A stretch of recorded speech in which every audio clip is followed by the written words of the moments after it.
To start off with these horns, I needed a template so both horns could be roughly the same shape and size. I quickly drew out a shape I liked and then just cut it out. For the material of the horns, I used 1-inch thick pink insulation foam. This should be easy to find at a hardware store, though some places do sell the blue version instead of pink. I traced my template onto the foam, and then with spray adhesive, I glued the two pieces together, making the final base 2 inches thick.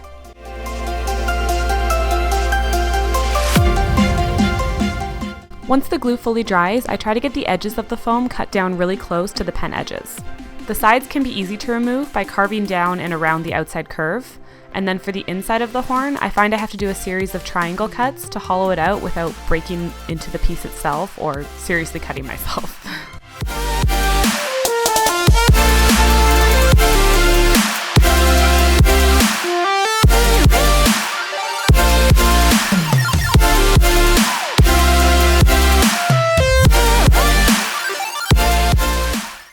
With the edges pretty much gone, I go into carving with the exacto knife. This part is kind of like peeling a potato. I move in clean, shallow strokes so the knife doesn't get caught in the foam, and it helps the momentum to stay smooth. If you've glued two pieces together like I did, then you'll have a midpoint seam line that becomes very helpful for knowing how to carve down on one side before switching to the other. This will help the symmetry be easier to obtain.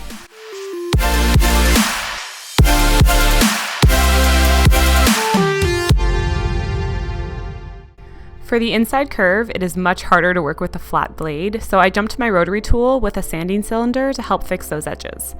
You may want to wear a dust mask for this part, as it does tend to get messy.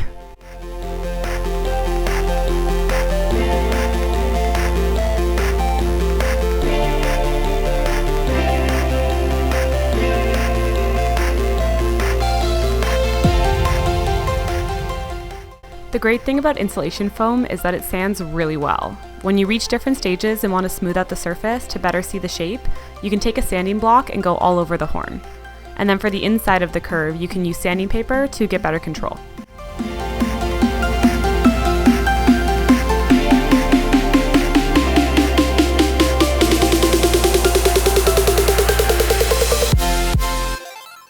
With these types of horns, I tend to make them at the same time so that they can be at similar stages and I can compare them throughout for symmetry.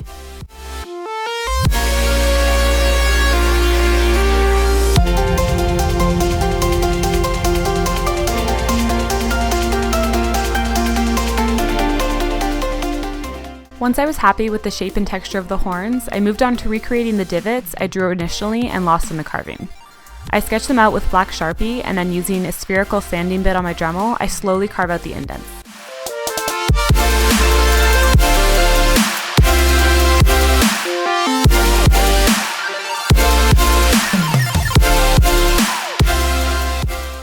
My Dremel work is a bit choppy, so to clean up the inside of the indents, I take more of the sanding paper and curl it up to use.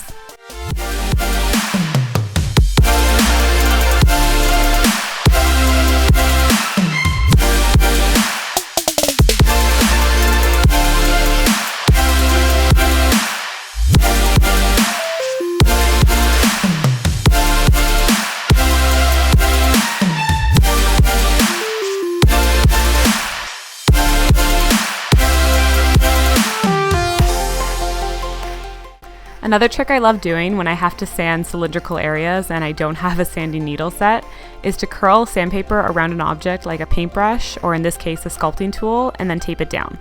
This will ensure the curve is smooth and makes sanding a lot easier.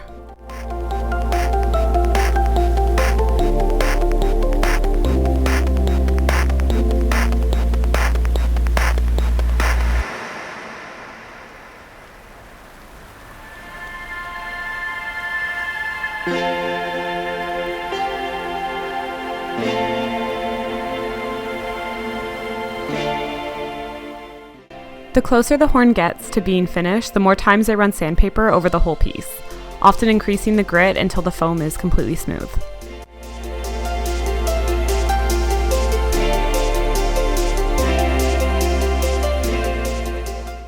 I just quickly also cut down the ends of the horns to help them sit better against the head.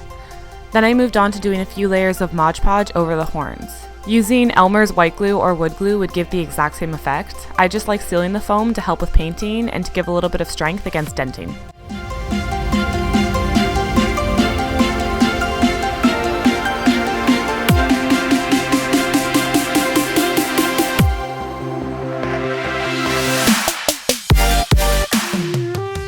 I did about 5 layers of the Mod Podge, and once they were dry, I used 3 layers of gesso to go over the horns. This just helps prep them for painting further, and it can be helpful since gesso can be lightly sanded if applied unevenly.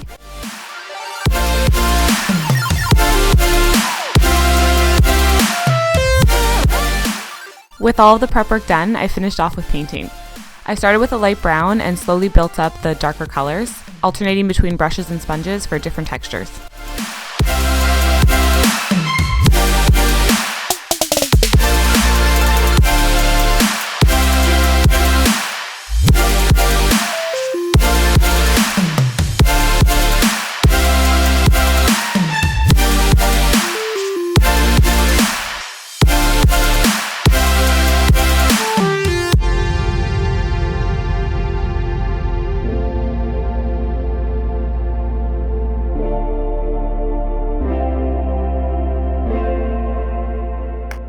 I decided I wanted the highlights to be more reflective, so I ended up going in with the gold all over the high points, and then finished up by adding white dots to the bottom portion.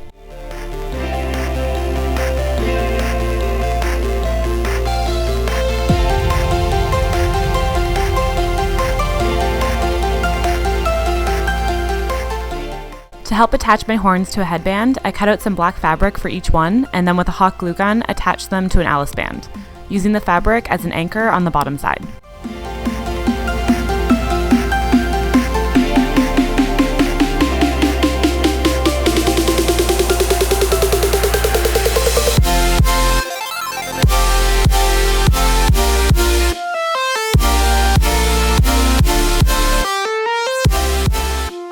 You can try them on while they dry to make sure they're fitting right, and then you'll be set for your horns.